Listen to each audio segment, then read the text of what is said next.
안녕하세요. 부버지 김현민 기자입니다. 지난 시즌 프리미어리그에서 깜짝 4위를 차지하면서 2002-03 시즌 시어러 시대죠. 그때 이후 21년 만에 챔피언스리그 진출권을 획득한 뉴캐슬이 이번 시즌 개막전에서 복병 에스턴 빌라를 상대로 5대1 대승을 거두면서 지난 시즌의 성적이 깜짝 성적이 아니라는 것을 입증해냈습니다. 그러면 이번 기회에 뉴캐슬이 지난 시즌보다 한층 더 개선된 부분은 어떤 것이 있는지에 대해서 살펴보도록 하겠습니다. 먼저 그 양팀 선발 포메이션부터 살펴보도록 하겠습니다. 뉴캐슬은 4-3-3 포메이션을 그대로 가동했습니다. 왼쪽 윙으로 지난 시즌에 부진했던 앤서니 고든이 선발로 나왔고요. 그러면서 이제 그 알렉산더 이삭과 알미론과 함께 공격 3톱을 구축을 했습니다. 중원에는 기존 브루누 기마랑이스와 조엘링턴에 더해 여름 이적 시장에서 야심차게 영입한 산도 투날리가 나섰고요. 그리고 좌우 풀백은 원래대로 덴번과 트리피어, 중앙 수비도 기존 보트만과 쉐어, 그리고 골문은 포프 골키퍼가 지켰습니다. 즉 토날리 외에는 그래도 기존 선수들이 나왔다라고 할 수 있겠습니다. 에스턴 빌라 역시 새로 영입된 선수로 선발 출전한 거는 레버쿠젠에서 여름 이적 시장에서 야심차게 영입한 무사 디아비가 유일했습니다. 나머지는 기존 선수들로 나왔는데요. 뉴캐슬이 경기 시작 6분 만에 선제골을 넣으면서 앞서 나갔습니다. 기마랑이스가 강력한 중거리 슈팅을 가져간 거를 에밀리아노 마르티네스 골키퍼가 선방했으나 이를 이제 고든이 잡아서는 백패스를 줬고 조엘링턴이 찔러준 거를 고든이 받아서 크로스를 올린 거를 토날리가 몸을 날려서 논스톱 발리 슈팅으로 골을 넣은 거였습니다. 뉴캐슬 데뷔전에서 이른 시간에 골 넣으면서 기분 좋은 출발을 알린 토날리라고 할 수 있겠죠. 이어서 뉴캐슬은 8분경에 조엘링턴이 패스를 준 거를 고든이 이제 여기서 이삭과 2대1 패스를 주고 받으면서 그대로 논스톱으로 스루 패스를 찔러줬고 박스 안으로 침투에 들어간 토날리가 슈팅을 가져갔으나 각도를 좁히고 나온 마르티네스 골키퍼가 선방했습니다. 뉴캐슬도 디아비를 앞세워서 역공에 나섰습니다. 9분경 센터백 밍스의 전진 패스를 받은 디아비가 드리블로 치고 가다가 슈팅을 가져간 걸 포프 골키퍼가 선방을 했습니다. 결국 빌라가 디아비의 동점골로 승부를 원점으로 돌리는데 성공했습니다. 11분경에 루이스가 롱패스를 넘겨준 거를 맥긴이 받아서 크로스를 올린 게 뉴캐슬 오른쪽 풀백인 트리피어 맞고 굴절돼서 튀어오른 거를 와킨스가 헤딩으로 길게 반대편으로 넘겨줬고 이를 디아비가 지체 없이 논스톱 슈팅으로 골을 넣은 거였습니다. 양팀 모두 신입생들이 선제골을 넣는 진기한 장면을 연출했다라고 할 수 있겠죠. 하지만 빌라의 동점골이 나오고 얼마 지나지 않아서 곧바로 다시 한번 뉴캐슬에 리드하는 골이 나왔습니다. 기마랑이스가 이제 패스를 내준 거를 토날리가 환상적인 대각선 롱패스를 넘겨줬고 이를 골문 안으로 침투해 들어오던 센터백 보트만이 슬라이딩 형태로 패스를 내준 거를 이삭이 논스톱 슈팅으로 골을 넣은 거였습니다. 실점을 허용한 빌라에게는 엎친 데 덮친 격으로 25분경에 밍스가 이삭과 경합 과정에서 무릎 부상을 당하면서 들것에 실려나가는 악재가 있었습니다. 결국 그 30분경에 빌라는 여름 이적 시장을 통해 영입한 파우 토레스를 교체 투입하는 강수를 던져야 했습니다. 42분경에 디아비가 전진 패스를 준 거를 측면에서 베일리가 받아서는 다시 백패스를 줬고 여기서 이제 그 디아비가 더글라스 루이스한테 패스를 주고선 그대로 박스 안에 침투에 들어가는 거를 루이스가 센스있게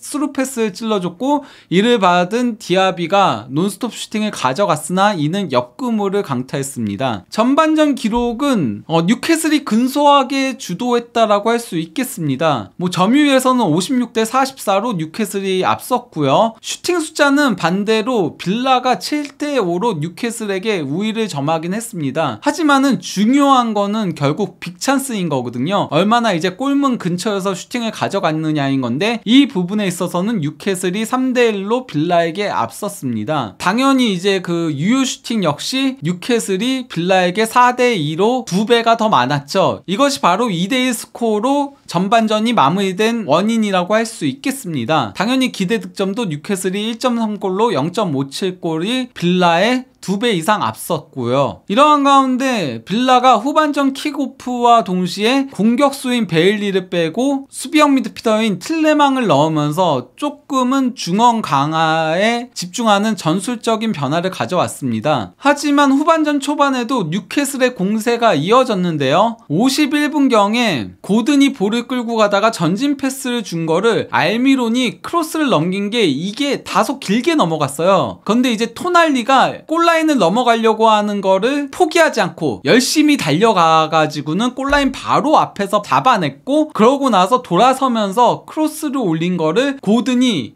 슈팅 후 가져간 게 에스턴 빌라 오른쪽 풀백인 맥캐시 맞고 굴절대에서 골문 안으로 빨려 들어가려는 거를 마르티네스 골키퍼가 쳐냈습니다. 결국 58분경에 뉴캐슬의 추가골이 나왔는데요. 이는 다소 행운이 따른 골이긴 했었습니다. 기마랑이스가 이제 패스를 준 거를 고든이 받아서 드리블을 살짝 접고 가다가 스루 패스를 찔러줬는데, 여기서 에스턴 빌라 수비수인 에즈리 콘사가 먼저 소유권을 획득을 했거든요. 하지만은 볼을 끌다가 이삭에게 가로채기를 당하는 우를 범했고, 이삭은 이를 가로챈 다음에 골키퍼와 1대1 찬스에서 골키퍼 키를 넘기는 센스 있는 로빙 슈팅으로 골을 추가한 겁니다. 이어서 뉴캐슬은 60분경에 다시 한번 추가골을 넣을 기회가 있었습니다. 보트만의 롱패스를 파우토레스가 헤딩으로 다시 이제 그 뉴캐슬 페널티 박스 안으로 밀어 넣는다는 거를 조엘링턴이 받아서 패스를 줬고, 여기서 이제 알미론이 드리블로 쭉 치고 가다가 스루 패스를 준 거를 이삭이 받아서 드리블로 치고 가다 골키퍼와 1대1 찬스에서 슈팅을 가져갔으나 이를 마르티네스 골키퍼가 다리로 선방해냈습니다. 경기가 너무 밀리는 양상이 되자 빌라는 64분경에 중앙 미드필더인 맥긴을 빼고 수비수인 디에고 칼로스를 투입하면서 수비 강화에 나섰는데요. 밑에서부터 조금씩 만들어가겠다는 포석이었고, 잠시 동안은 빌라의 공세로 이어졌습니다. 64분경에 디아비가 스로인을 받아서 전진 패스를 찔러준 거를 와킨스가 받아서 헛다리 짚기를 통해 상대의 수비수를 넘어뜨리고 나서 슈팅을 가져간 거를 포프 골키퍼가 선방했고, 이를 이제 맥캐시가 리바운드 슈팅으로 가져간 게 빈 골대였거든요. 근데 이게 골대를 크로스바를 넘어가고 말았습니다. 이거는 상당히 아쉬운 찬스였다라고 할 수 있겠죠. 무조건 골을 넣었어야 됐던 기회였다라고 할 수 있으니까요. 이에 뉴캐슬은 68분경에 멀티골을 넣은 이삭과 이 경기에서 상당히 준수한 활약을 펼친 고든을 빼고 지난 시즌 후반기에 매우 많은 골을 넣은 칼럼 윌슨과 여름 이적 시장을 통해 레스터 시티에서 영입한 하비 반스를 투입하면서 공격 쪽의 변화를 감행했습니다. 이러한 가운데 74분경에 파우 토레스가 그 특유의 장기라고 할 수 있는 대각선 롱패스를 줬고, 이를 받은 맥캐시가 과감한 슈팅을 가져간 게 이게 그대로 골문 안으로 빨려 들어가는 듯 싶었으나 포프 골키퍼가 몸을 날려서 손끝으로 쳐내면서 선방하는 장면이 있었습니다. 이러한 가운데 결국 교체 투입된 뉴캐슬의 반스와 윌슨이 쐐기골을 합작해냈는데요. 근데 이전 과정이 굉장히 예뻤어요. 보트만의 패스를 받은 토날리가 이제 기마랑이스한테 패스를 줬고, 여기서 이제 기마랑이스가 전진 패스를 준 거를 조엘링턴이 원터치 패스로 내준 거를 다시 이제 토날리가 그대로 전진 패스로 찔러줬고, 이를 받은 반스가 대각선 크로스를 연결해준 거를 골문 안으로 쇄도에 들어오던 윌슨이 그대로 논스톱 슈팅으로 골을 넣은 거였습니다. 토날리와 기마랑이스, 조엘링턴 이 미드필더 3자 간의 원터치 패스의 향연이 상당히 아름다웠다라고 할 수 있겠죠. 이어서 81분경엔 반스가 전진 패스를 준 거를 조엘링턴이 받아서 키핑을 하다가 수비 2명을 끌어들인 상태에서 반스에게 스루 패스를 찔러줬고, 이를 받은 반스가 다시 한번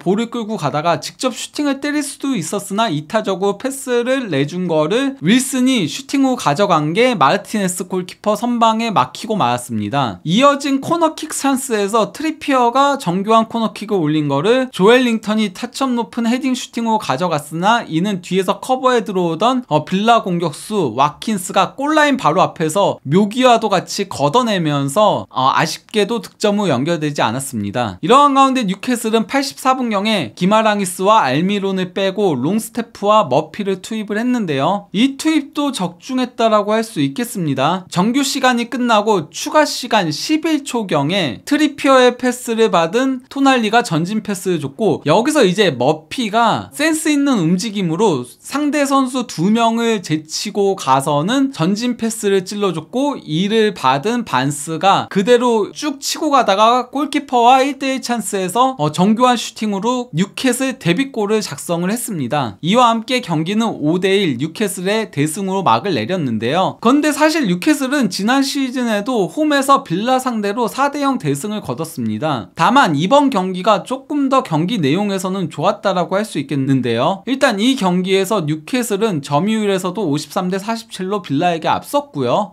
슈팅 숫자는 17대 16으로 하나가 더 많았을 뿐이었지만은 유효 슈팅에서 13대 6으로 2배 이상 많았어요. 17회의 슈팅 중 13회가 유효 슈팅이었다. 이는 여기 슈팅 맵을 보시면 아시겠지만요, 다 박스 안에 형성되어 있고 빅찬스로 형성되어 있는 것을 확인할 수 있죠. 실제 뉴캐슬의 17회 슈팅 중에 무려 9회가 빅찬스였습니다. 이는 뉴캐슬이 이전과는 다르게 만들어가는 플레이가 한층 더 고급화되었다는 것을 확인할 수 있는 지표라고 할 수 있겠죠. 이 중 5골이 나온 거고요. 4골은 빅찬스 미스로 이어졌다라고 할 수 있겠죠. 거기다가 총 17회의 슈팅 중에 14회가 페널티 박스 안에서 있었습니다. 중거리 슈팅은 딱 3회밖에 없었던 거였죠. 즉 뉴캐슬이 상당히 확률 높은 슈팅들을 만들어 갔다라는 소리인 겁니다. 이는 지난 시즌의 뉴캐슬과는 사뭇 달라진 부분이라고 할 수 있겠는데요. 물론 한 경기만으로 평가하기에는 다소 이른 감은 있지만 말이죠. 그러다 보니 이제 기대 득점 그래프도 보시면 아시겠지만은 뉴캐슬이 시종일관 경기를 주도해 나갔습니다. 뭐 한 번도 리드를 뺏길 뻔한 장면 자체가 없었다라고 할 수 있겠고요. 그리고 이제 공격 위협도 그래프를 놓고 봐도 뉴캐슬은 이제 골을 넣어야 되는 공격 위협도가 확 올라갔을 때 골들을 직접 기록하기도 했고요. 특히 후반 초반에는 도리어 에스턴 빌라가 공격을 하고 있어서 이제 공격 위협도 그래프가 확 올라왔을 때 역습을 통해서 골을 넣는 장면도 있었습니다. 그리고 후반전 초반의 골들도 공격 위협도 그래프가 올라가려고 했을 때, 막 공격을 시작했을 때 그때 이제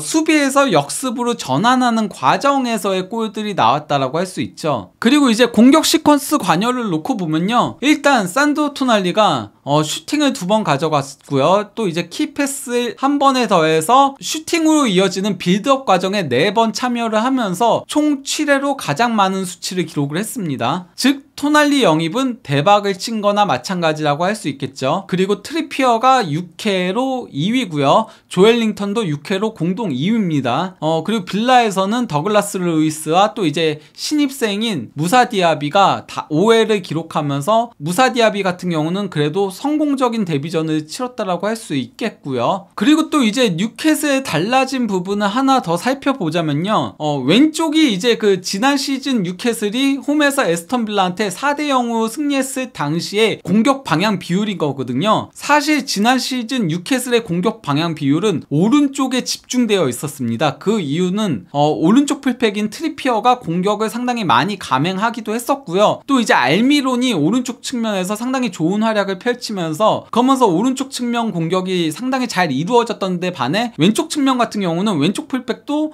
원래는 센터백인 댄번이 서고, 이번 경기도 댄번이 왼쪽 풀백으로 나왔죠. 그리고 또 이제 왼쪽 측면 공격수로 생막시맹이라던가 앤서니 고든이라던가 뭐 여러 선수들을 활용을 했으나 별 효력을 발휘하지 못했습니다. 그러다 보니까 왼쪽 측면 공격 비율이 31%밖에 되지 않았거든요. 하지만은 이번 개막전에는 앤서니 고든이 공격에 상당히 많이 참여하는 모습들을 보여주면서, 그러면서 도리어 왼쪽 측면 공격 비율이 38.9%로 오른쪽 측면 공격 비율 35.2%보다 더 늘어난 모습이었어요. 여기에 더 이제 조엘링턴도 상당히 팀이 공격적으로 좋은 모습들을 보여주기도 했었고요. 또 이제 앤서니 고든을 대신해서 교체 투입된 하비 반스가 또 1골 2도움을 올리는 맹활약을 펼치면서 그러면서 왼쪽 측면 공격이 많이 개선된 모습을 보여줬습니다. 이대로라면은 뉴캐슬이 좌우 측면을 균등하게 활용할 수 있게 되면서 상대팀 입장에서는 더 막기 힘들어진다라고 할 수 있겠죠. 일단은 뉴캐슬이 에스턴 빌라한테 5대1로 대승을 거두면서 현재까지 기준으로는 1라운드 경기를 치른 팀들 중에서 골득실에서 1위로 올라간 상태입니다. 물론 일요일에서 월요일 사이에 있을 경기들 결과를 지켜봐야 하긴 하지만요. 하지만 이제 그 뉴캐슬의 진정한 시험 무대는 이제부터 시작이라고 봐도 무방합니다. 당장 다음 2라운드 상대가 맨시티 원정이고요. 그 다음은 리버풀과 홈경기를 치릅니다. 그리고 또 이제